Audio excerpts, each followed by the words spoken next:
असत्य पे सत्य और अधर्म पर धर्म की जीत के प्रतीक दशहरा के त्यौहार के साथ साथ दो बड़ी चुनौतियां भी हैं, कोविड प्रोटोकॉल और बढ़ता पॉल्यूशन। और इस समय हम भव्य रामलीला सोसाइटी विवेक विहार में हैं। यमुना पार की एक बड़ी रामलीला है, आप देख सकते हैं दशहरे का मौका है और जो भीड़ है वो आपको नजर आएगी। लेकिन जो सबसे बड़ी बात है, कोशिश की जा रही है कि कोविड प्रोटोकॉल का पालन करवाया जाए। आप देख सकते हैं कि पुलिस के अच्छे इंतजाम हैं ताकि जो भीड़ है उसमें सुरक्षा में किसी तरह की कोई कोताही ना हो, कोई कमी ना बढ़ती जाए। और इस रामलीला की सबसे जो बड़ी खासियत है, ये इको फ्रेंडली रामलीला है। यमुना पार की पहली इको फ्रेंडली रामलीला, क्योंकि बढ़ता पॉल्यूशन, सर्दियां जैसे जैसे बढ़ रही हैं, पॉल्यूशन एक बड़ी चिंता का सबब बन रहा है। फिर एयर इंडेक्स क्वालिटी जो है वो लगातार खराब हो रही है। और इस समय विवेक विहार भव्य रामलीला सोसाइटी के पदाधिकारी हमारे साथ हैं, उनसे ही बात करते हैं। सर, आपका परिचय और किस तरह से इस बार इको फ्रेंडली रामलीला का आयोजन किया जा रहा है? देखो, प्रदूषण बहुत बड़ी समस्या बन चुका है हमारे देश में इस समय। तो हमारी भव्य रामलीला सोसाइटी के प्रधान जी के और महामंत्री जी के दिमाग में आया कि रावण भी जला दिया जाए और एक संदेश भी दे दिया जाए। तो सबसे बड़ा संदेश हमने ये दिया कि ना आग लगाएंगे, ना धुआं फैलाएंगे, प्रदूषण को हम भगाएंगे।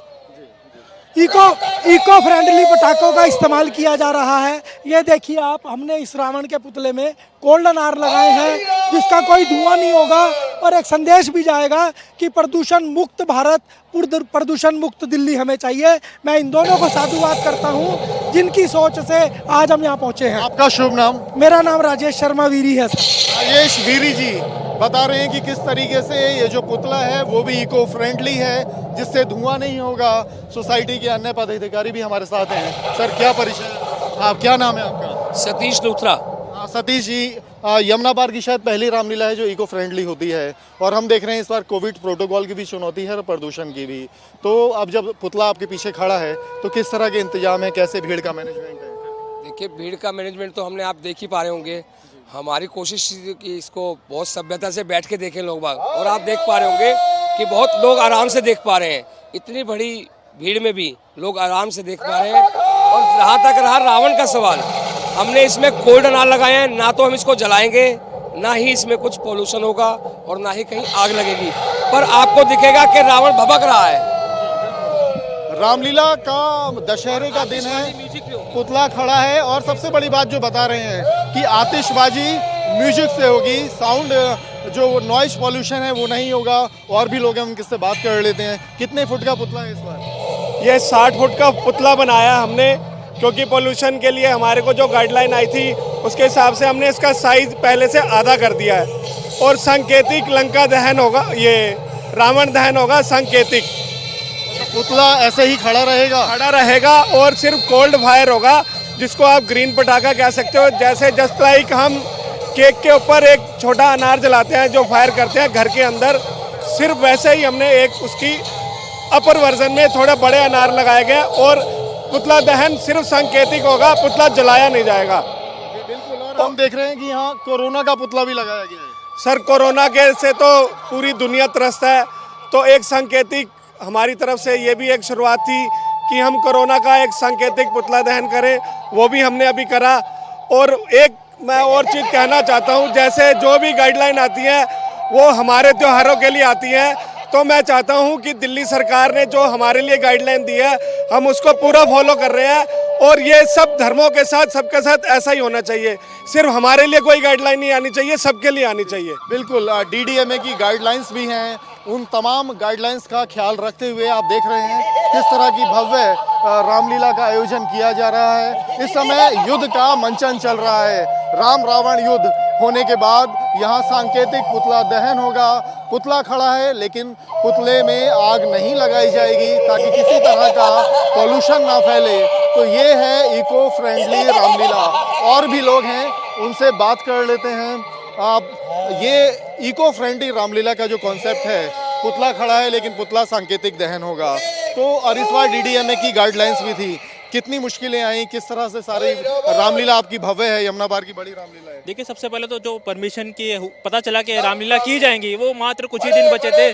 तो ऐसे में पूरी रामलीला करना संभव नहीं था, क्योंकि तैयारियां कुछ नहीं थी, ना तो ग्राउंड बुक था, और बहुत सारे अरेंजमेंट होते हैं, कमेटी की तैयारियां होती है, काफ़ी सारा। एक सबसे बड़ा जो होता है कि धन चाहिए होता है, तो कमेटी के लोगों ने सबसे पहले धन की जो व्यवस्था की वो खुद से की। यहाँ पर जो खास बात इस बार ये बताऊँ इस टीम की कि जो चंदा जो है ज़्यादा किसी मार्केट से या किसी एसोसिएशन से इकट्ठा नहीं किया गया। जितने यहाँ के पदाधिकारी हैं इन्होंने सबने अपनी अपनी तरफ से अपनी श्रद्धा के अनुसार या जिसकी जैसी बेहद कम बजट में जो भव्य जितनी रामलीला हो सकती थी वो की जाए। जी, बजट भी कुछ खास कम नहीं किया। जो जरूरत थी लोगों ने अपने पास से पैसा लगाया है, उससे बहुत अच्छा अरेंजमेंट, मतलब इतने कम समय में 4 दिन की रामलीला जो की है, भव्य आयोजन, इसका क्रेडिट पूरी रामलीला कमेटी के सदस्यों को जाता है। बिल्कुल, आप देख रहे हैं कि इस समय हम विवेक विहार की सबसे बड़ी रामलीला में हैं और जहां इको फ्रेंडली रामलीला का आयोजन किया जा रहा है और पुतला खड़ा है, सांकेतिक पुतला खड़ा है। इसमें इसका दहन नहीं होगा ताकि पॉल्यूशन ना हो। दशहरे का मंचन खत्म हुआ है और रावण वध के बाद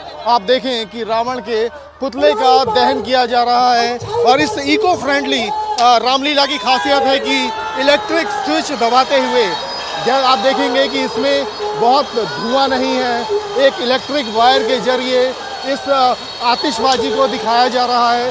पूरे पुतले का दहन नहीं होगा। करीब 29 फुट का पुतला है जिसको खड़ा किया गया है और ये देखेंगे कि रावण वध के बाद इस तरीके से इको फ्रेंडली रामलीला में ये दहन किया जा रहा है।